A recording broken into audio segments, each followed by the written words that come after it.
الحمد لله رب العالمين والصلاة والسلام على سيدنا ومولانا محمد خاتم النبيين وإمام المرسلين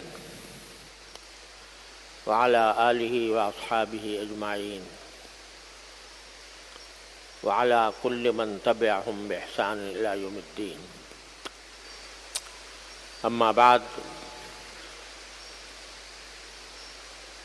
میرے محترم بزرگوں، دوستوں، السلام علیکم ورحمۃ اللہ تعالی وبرکاتہ۔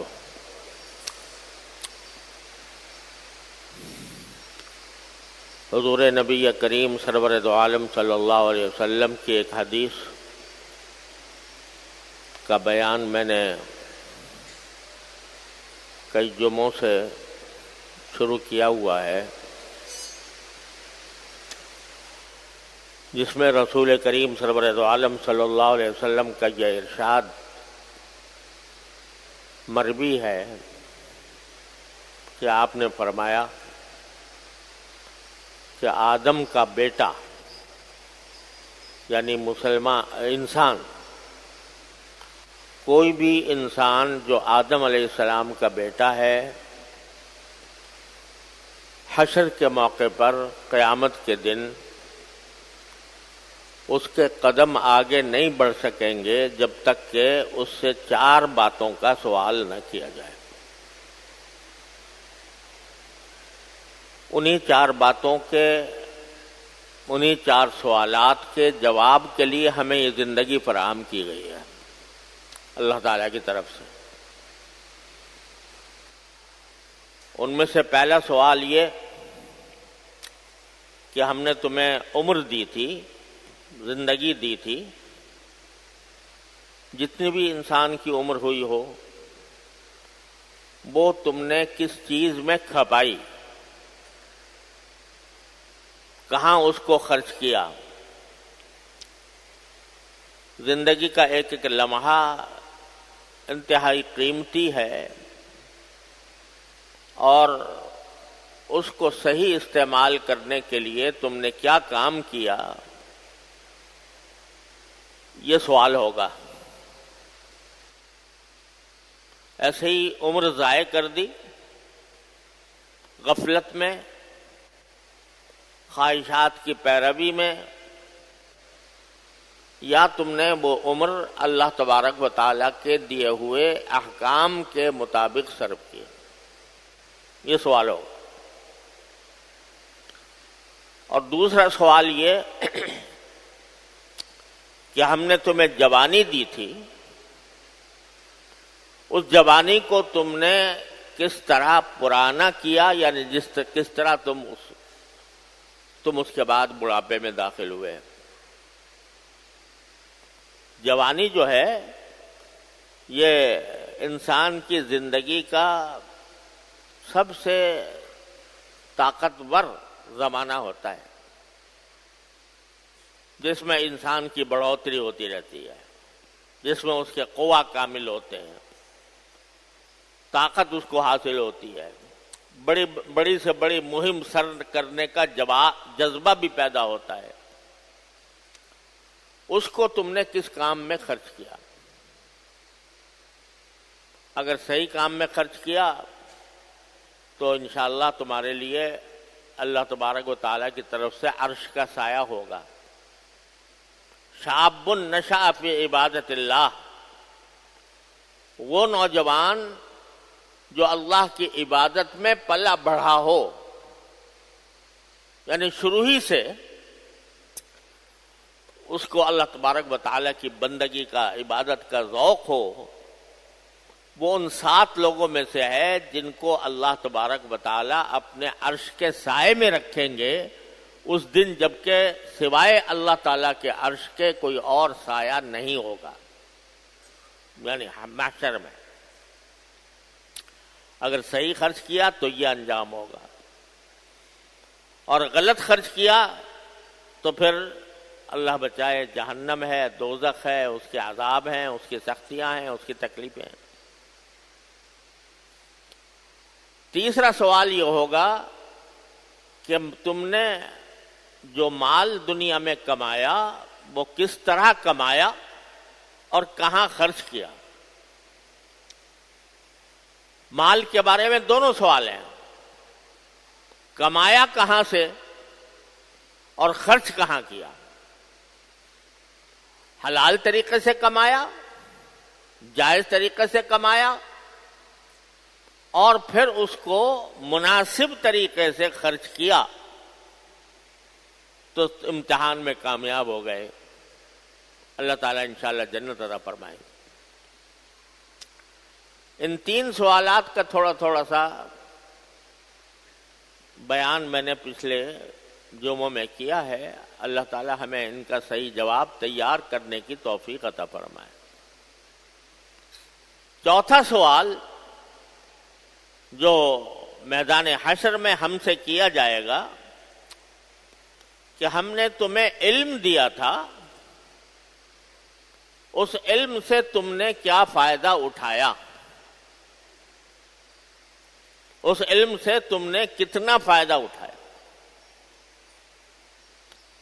یہ سمجھ لیجئے کہ علم آج کل ہم اپنے محاورے میں عالم اس کو کہتے ہیں جو باقاعدہ جس نے قرآن و حدیث کا علم حاصل کیا ہو, فقہ کا علم حاصل کیا ہو, تفسیر حدیث فقہ کا پورا ہمارے ہاں جیسے 8 سالہ کورس ہے عالم کا, 8 سال کے اندر اس کو پڑھایا جاتا ہے کہ قرآن کریم کا کیا مطلب ہے, اس کی تفسیر کیا ہے, اس کی احادیث میں رسول کریم صلی اللہ علیہ وسلم نے کیا کچھ ارشاد فرمایا. فقہ پوری پڑھائی جاتی ہے کہ طہارت سے لے کر مرتے دم تک کیا کیا احکام ہمارے ذمے واجب ہیں, وہ ساری تفصیل پڑھائی جاتی ہے. اس کو کہتے ہیں عالم عام طور سے ہمارے اصطلاح کے اندر. لیکن یہاں پر جو علم کا لفظ استعمال ہوا ہے وہ اس اصطلاحی معنی میں نہیں ہے, بلکہ علم کے معنی ہے جاننا. کوئی چیز, کسی چیز کے بارے میں بھی آپ کو کچھ پتہ چلا وہ علم ہے, اس کو علم کہتے ہیں. جب حضرت آدم علیہ السلام کو اللہ تبارک و تعالیٰ دنیا میں بھیجنے والے تھے تو سورہ بقرہ میں ہے کہ اللہ تبارک و تعالیٰ نے علم آدم الاسماء کلہا, کہ آدم علیہ السلام کو ساری چیزوں کے نام اللہ نے سکھائے. یعنی ان کو بتایا کہ زمین کیا ہوتی ہے, آسمان کیا ہوتا ہے, بادل کیا ہوتا ہے, بارش کیا ہوتی ہے, اور غذا کیسے پیدا ہوتی ہے, کھیتی کس طرح کی جاتی ہے, وغیرہ وغیرہ. ساری دنیا کی ضروریات کا علم حضرت آدم علیہ السلام کو عطا فرمایا. وہ علم دین بھی تھا اور علم دنیا بھی تھا. تو علم لفظی معنی اس کے مطلق جاننے کے ہیں. کسی بھی چیز کا آپ کو علم ہو گیا, کسی چیز کا آپ کو پتہ لگ گیا, وہ علم ہے.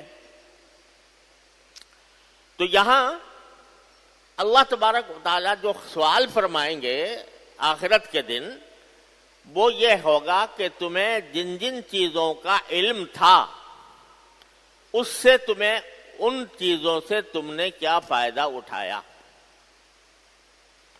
پورے عالم بنے ہو یا نہ بنے ہو, لیکن جو کچھ بھی علم تمہیں حاصل تھا اس سے کہ تم نے کیا فائدہ اٹھایا.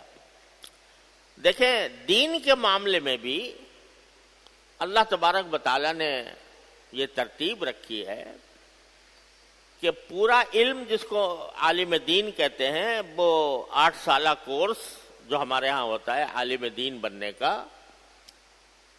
وہ ہر ایک کے ذمہ لازم نہیں ہے. ہر ایک آدمی 8 سال خرچ کرے اور پورا علم دین حاصل کرے. ویسے دروازہ ہر ایک کے لیے کھلا ہے, کوئی یہ فضیلت حاصل کرنا چاہے تو ممانعت کوئی نہیں ہے, لیکن فرض بھی نہیں ہے. اگر کسی کے حالات اجازت نہیں دیتے تو وہ اگر علم دین پورا حاصل نہ کرے تو کوئی گناہ نہیں ہے اس کے اوپر.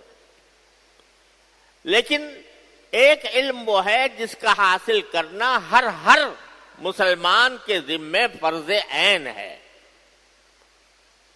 جس کو نبی کریم سرور دو عالم صلی اللہ علیہ وسلم نے ارشاد فرمایا کہ طلب العلم فریضۃ علی کل مسلم.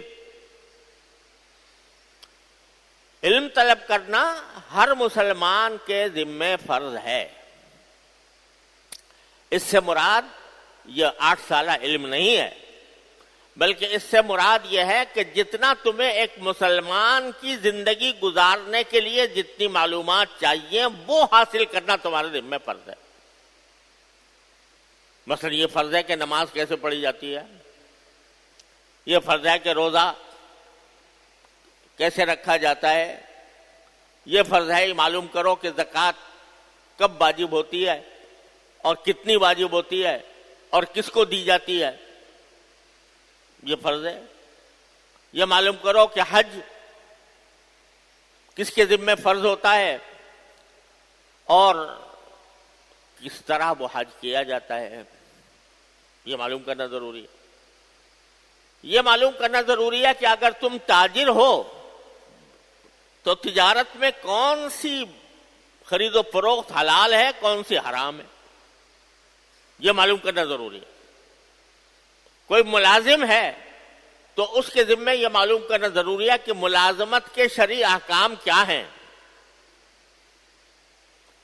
جو چیز بھی انسان کی اپنی زندگی اور اپنے ماحول کے لحاظ سے جس کا جاننا ایک مسلمان کی زندگی گزارنے کے لیے ضروری ہے، اس کا جاننا فرض عین ہے. اس کے علاوہ جو ہے وہ فرض عین نہیں ہے، وہ فرض کفایہ ہے.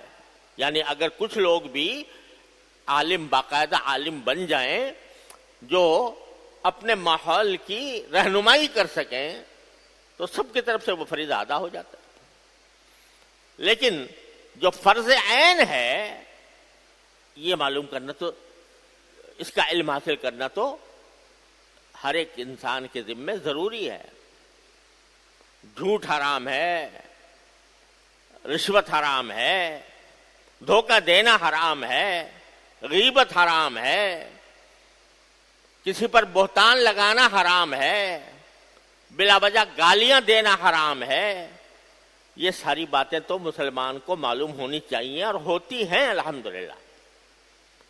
کوئی مسلمان ایسا ہوگا جس کو یہ پتہ نہ ہو کہ جھوٹ بولنا حرام ہوتا ہے؟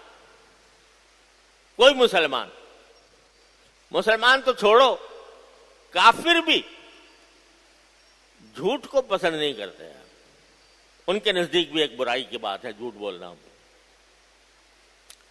یہاں تک کہ نبی کریم سرور دو عالم صلی اللہ علیہ وسلم کے جو دشمن تھے، جو ہر کوئی دقیقہ فروغ گزارش نہیں کرتے تھے کہ نبی کریم صلی اللہ علیہ وسلم کو اور آپ کے صحابہ کرام کو نیچا دکھائیں،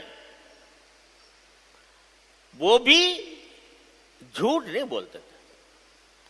ابو سفیان اس زمانے میں کافر تھے اور شام کے بادشاہ نے ان کو نبی کریم صلی اللہ علیہ وسلم کے حالات معلوم کرنے کے لیے بلایا تھا. تو وہاں جو سوال وہ کرتا اس کا جواب ایک مثبت ہی آتا تھا. یعنی وہ پوچھتے کہ بھئی کیا نبی کریم صلی اللہ علیہ وسلم کی زندگی پہلے، نبوت سے پہلے کیسی گزری، آپ لوگوں کے اندر وہ کیسی شہرت رکھتے تھے.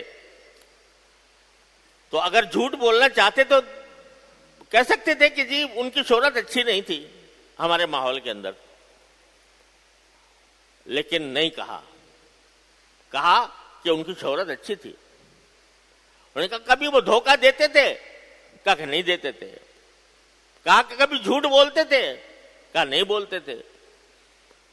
تو ابو کہتے ہیں کہ ابو سفیان کہ میں دل تو یہ چاہتا تھا کہ میں جواب میں ایسی بات کہوں جس سے اس کا دل نبی کریم صلی اللہ علیہ وسلم سے پھر جائے، لیکن میں سوچتا تھا کہ اگر میں نے جھوٹا بیان دیا یہاں پر تو ساری دنیا میں مجھے کہا جائے گا کہ اس نے جھوٹ بولا، اس لیے میں کوئی غلط بات میں نے نہیں کہی. ہاں یہ پوچھا اس نے کہ جب تمہارے درمیان کوئی جنگ ہوئی ہے؟ کہ ہاں ہوئی ہے. جنگ میں بتاؤ کہ وہ غالب رہے یا تم غالب رہے؟ یعنی وہ زیادہ ان کو فتح ہوئی یا تمہیں فتح ہوئی؟ تو یہاں وہ کہتے ہیں کہ یہاں مجھے تھوڑا سا موقع مل گیا، یہاں مجھے تھوڑا سا موقع مل گیا اس واسطے کہ بدر کے میدان میں تو اللہ تعالیٰ نے نبی کریم صلی اللہ علیہ وسلم کو اور صحابہ کرام کو فتح عطا فرمائی تھی. بدر میں تھوڑا سا معاملہ ایسا ہو گیا تھا کہ کچھ دیر کے لیے مسلمانوں کو شکست کا سامنا کرنا پڑا تھا، کچھ دیر کے لیے. تو اس لیے یہاں مجھے موقع مل گیا. میں نے کہا کہ جنگ جو ہے وہ ہمارے درمیان عدلتی بدلتی رہتی ہے، کبھی ہم فتح پا جاتے ہیں اور کبھی محمد صلی اللہ علیہ وسلم فتح پا جاتے ہیں. یہاں کہتے ہیں مجھے موقع ملا بات کہنے کا، ورنہ اس کے علاوہ کہیں مجھے کوئی موقع نہیں ملا کہ میں کوئی حضور کی برائی بیان کر سکوں. انہوں نے پوچھا کہ وہ کس چیز کا حکم دیتے ہیں، کیا تعلیم ہے ان کی؟ تو جواب میں کہہ سکتے تھے جی بڑی خراب تعلیمات ہیں اور ان کے لوگ جو ہیں وہ تو بڑے خراب لوگ ہیں. نہیں، کہا کہ وہ تو ہمیں نماز کی تعلیم کرتے ہیں، ہمیں سچائی کی تعلیم کرتے ہیں، ہمیں پاک دامنی کی تعلیم کرتے ہیں. تو کافر ہیں، دشمن ہیں رسول کریم صلی اللہ علیہ وسلم کے، لیکن جھوٹ بولنا گوارا نہیں. جھوٹ ایسی برائی ہے. اب بتائیے کون مسلمان ایسا ہے جو جھوٹ کو صحیح سمجھتا ہوگا کہ بھئی یہ اچھی بات ہے؟ اب سوال یہ ہوگا آخرت میں کہ جھوٹ کو برا جانتے تھے کہ نہیں؟ تمہیں علم تھا یا نہیں کہ جھوٹ بولنا حرام ہے؟ تھا. اس پر کتنا عمل کیا؟ کیا مطلب؟ پوری زندگی کا حساب دو کہ کہیں تم نے جھوٹ بولا تھا یا نہیں بولا تھا. اگر جھوٹ نہیں بولا ساری زندگی، سبحان اللہ، بڑی اچھی بات ہے، تم کامیاب ہو گئے امتحان میں. لیکن اگر تمہیں پتا تھا کہ حرام ہے، اس کے باوجود بولتے رہے، اس کے باوجود جھوٹ بولا، تو اللہ بچائے، اس کا مطلب ہے کہ امتحان میں ناکام ہو گئے، دوزخ کی آگ تمہارا انتظار کر رہی ہے. الیاذ باللہ العلی العظیم. جھوٹ، اچھا جھوٹ بہت سے ایسے ہوتے ہیں کہ کھلم کھلا جھوٹ ہوتے ہیں، ہر آدمی سمجھتا ہے کہ جھوٹ ہے. لیکن بعض جھوٹ ایسے ہوتے ہیں کہ جن کو لوگ جھوٹ سمجھتے ہی نہیں، لیکن ہیں وہ جھوٹ. بعض اوقات آدمی کیا ہوتا ہے کہ ایک روایت سنی کسی سے، ایک کہانی سنی کسی کے بارے میں، کوئی قصہ سنا کہ فلاں آدمی نے ایسا کیا ہے، اور تحقیق کے بغیر آپ نے اس پر الزام لگا دیا. کسی سے سنا کہ فلاں شخص جو ہے وہ غدار ہے، یا اس نے دشمنوں سے پیسے کھائے ہیں. آپ نے سنا، تحقیق ہے نہیں، پتہ نہیں کہ واقعی یہ الزام درست ہے یا جھوٹا ہے، لیکن آپ نے اس کو آگے چلا دیا، کہنا شروع کر دیا جی فلاں تو پیسے کھاتا ہے، رشوت کھاتا ہے. تو یہ بھی جھوٹ ہے، حدیث کی روح سے یہ بھی جھوٹ ہے.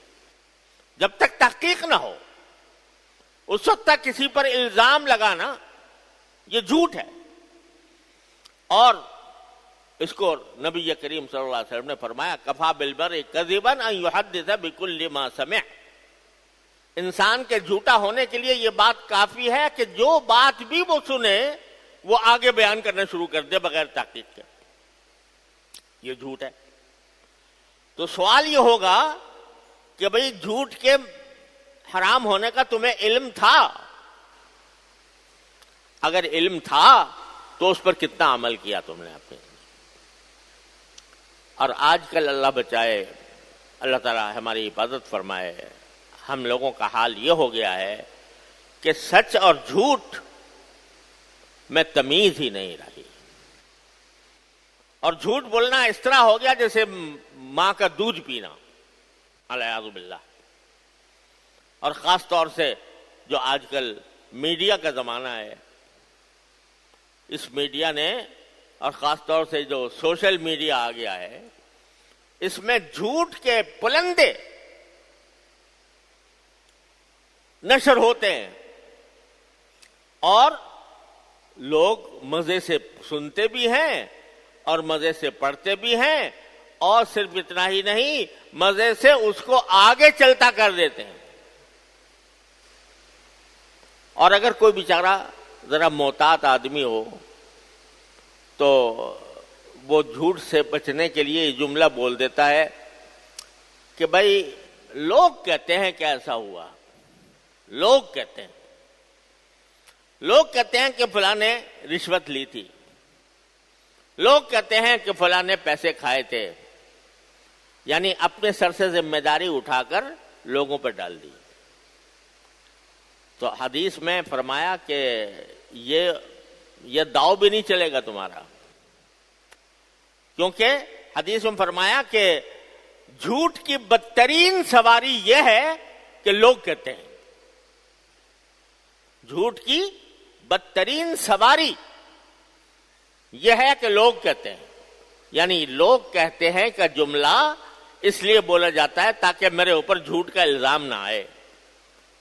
دل تو چاہ رہا تھا کہ میں ہی کہوں براہ راست، لیکن یہ سوچ کے کہ میرے اوپر جھوٹ کا الزام آئے گا تو میں اپنے اوپر لینے کے بجائے میں کہتا ہوں کہ لوگ کہتے ہیں۔ تو ایک سواری بنا لی تم نے جھوٹ کو نشر و اشاعت کرنے کے لیے، ایک سواری بنا لی، لوگ کہتے ہیں۔ اللہ بچائے۔ میں ایک مثال دے رہا ہوں آپ کو کہ یہ علم تو ہر ایک کو حاصل ہے کہ نہیں ہے کہ جھوٹ حرام ہے، غیبت حرام ہے، کسی پر جھوٹا الزام لگانا حرام ہے، معلوم ہے؟ تو اب اس علم پر تم نے کتنا عمل کیا؟ یہ صرف سوال عالموں سے نہیں ہے جنہوں نے پوری درس نظامی جنہوں نے پاس کیا ہو اور جو پورے عالم بنے ہوں، نہیں، ہر انسان سے جس کو جتنا علم حاصل ہے اس پر کتنا عمل کیا۔ تو اب ذرا ہر ایک ہم میں سے گریبان میں اپنے منہ ڈال کر دیکھے کہ کون کون سی باتیں ایسی ہیں کہ جن کے بارے میں مجھے معلوم ہے کہ یہ گناہ ہے، جس کے بارے میں مجھے معلوم ہے کہ اللہ کو ناراض کرنے کا راستہ ہے، لیکن پھر بھی میں وہ کر رہا ہوں۔ تو جو علم تھا اس سے کوئی فائدہ نہیں اٹھایا، بلکہ وہ علم الٹا ببال بن گیا، الٹا ببال بن گیا کہ بھئی علم تو حاصل ہو گیا تھا جھوٹ کے حرام ہونے کا، غیبت کے حرام ہونے کا، لیکن بول رہے تھے، بے تکان بول رہے تھے،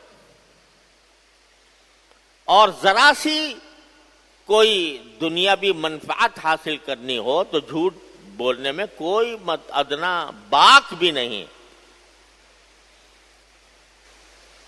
ایک میرے پاس آیا کرتے تھے ایک صاحب، بڑے نیک آدمی تھے، نمازوں کے پابند تھے، جماعت کے پابند تھے، تو وہ کہیں سے سفر کر کے آتے تھے میرے پاس۔ تو میں نے ان سے پوچھا کہ بھئی آپ کی واپسی کب ہے؟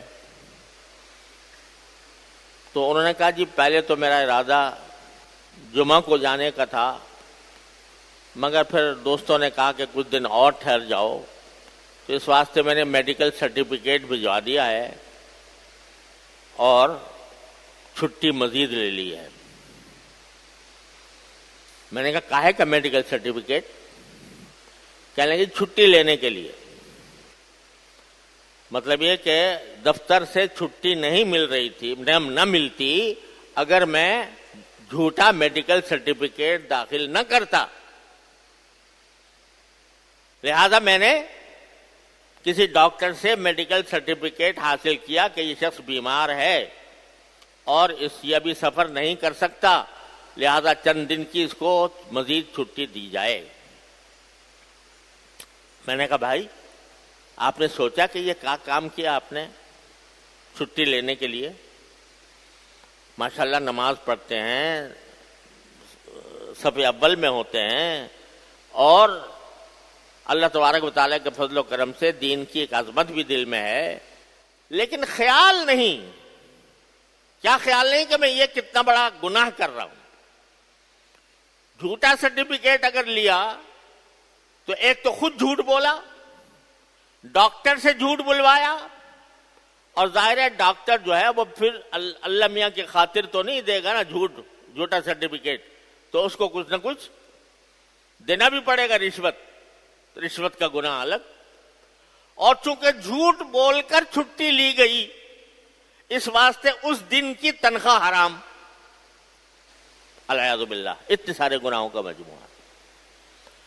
تو یہ حس ہماری مٹتی جا رہی ہے۔